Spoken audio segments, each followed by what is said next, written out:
Comment gérer plus de 10 ou 20 biens immobiliers sans devenir fou? Il y en a pas de ces stans et dans cette vidéo, on va parler de quelque chose de concret. C'est la gestion des appartements. Comment gérer un parc de 10 ou de 20 biens immobiliers?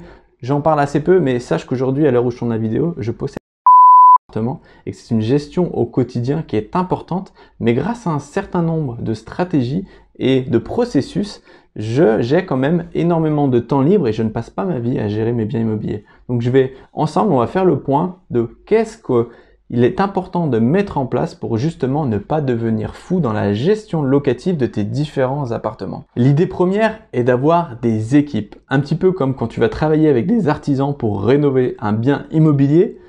On parle d'équipe d'artisans, c'est-à-dire que le plombier a l'habitude de travailler avec l'électricien, qui a l'habitude de travailler avec le plaquiste. Et toi, l'avantage, c'est qu'ils se connaissent déjà parfaitement et tu auras beaucoup moins à intervenir. Il y aura une fluidité dans le calendrier et dans le planning d'avancement des travaux et tu peux un petit peu te reposer sur les artisans parce que justement, ils maîtrisent les délais et ils ont l'habitude de travailler ensemble. Quand c'est pas le cas, ça peut souvent un peu dégénérer dans le chantier, donc on reporte tout sur la faute d'un tel ou un tel, on dit que c'est de sa faute parce qu'il n'est pas venu.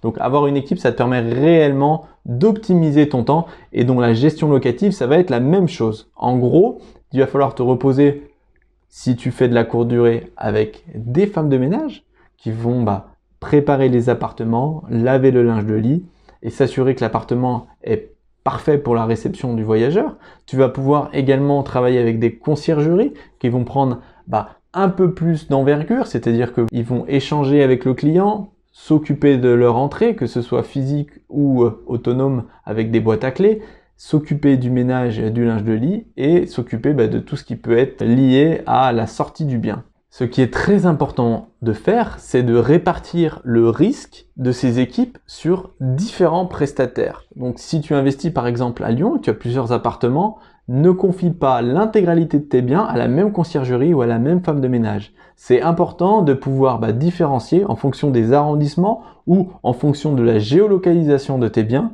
d'avoir des prestataires différents. Car il arrive régulièrement qu'un prestataire puisse, entre guillemets, péter un plomb ou simplement te lâcher. Et si jamais il gère pas tout et l'ensemble de tes biens immobiliers, tu te retrouves vraiment dans l'embarras. Tandis que quand c'est des points, on va dire, qui sont stratégiques et répartis à différents endroits, tu vas avoir une petite fuite ou un petit embarras à tel endroit. Tu vas pouvoir te concentrer sur ce point-là, rechercher un nouveau prestataire, remettre en place un nouveau processus, une nouvelle collaboration et ensuite pouvoir prendre le retrait et leur laisser la gestion des appartements. C'est important d'avoir différents prestataires et de ne pas dépendre à 100% d'une seule et même société de conciergerie, d'une seule et même femme de ménage. Également, si tu souhaites additionner comme ça, empiler un petit peu les biens immobiliers, ce que tu peux faire, c'est acheter des immeubles.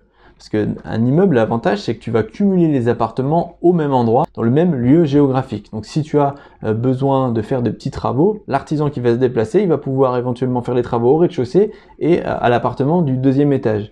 Tu vas réellement gagner du temps de location, aussi concernant tes entrées et tes sorties. Si tu mets en place des boîtes à clés, la boîte à clés, elle pourra servir à plusieurs locations. Tu vas pouvoir également mettre en place par exemple des box internet qui vont être partagés. Donc tous les appartements utilisent la même connexion et te permettent d'avoir des coûts de connexion internet qui vont être divisés par 4 plutôt que d'avoir une box par appartement. Tu vas pouvoir également rassembler différents lots sur une même surface. L'idée, elle est simple, acheter des grandes surfaces et ensuite les diviser par exemple en 2, en 3 ou en 4 appartements.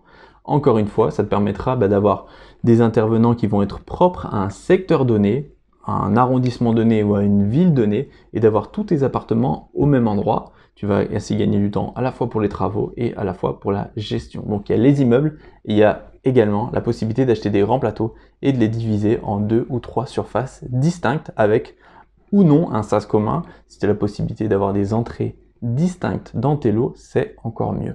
Quand tu commences à augmenter ton parc immobilier et que tu souhaites passer moins de temps en termes de gestion locative, ce que tu peux également faire, c'est transformer tes courtes durées en location meublée. Tu auras une usure qui sera beaucoup plus faible de tes biens et les locataires, plutôt que de partir tous les 2 ou 3 jours, ils risquent de partir tous les ans ou tous les 2 ans si tu es sur des locations meublés, bien situés et avec des loyers qui sont cohérents et pas trop hauts. Tu peux également faire de l'hybride, c'est-à-dire de la moyenne durée. Ça a l'avantage de multiplier par 2 le prix de tes locations meublées.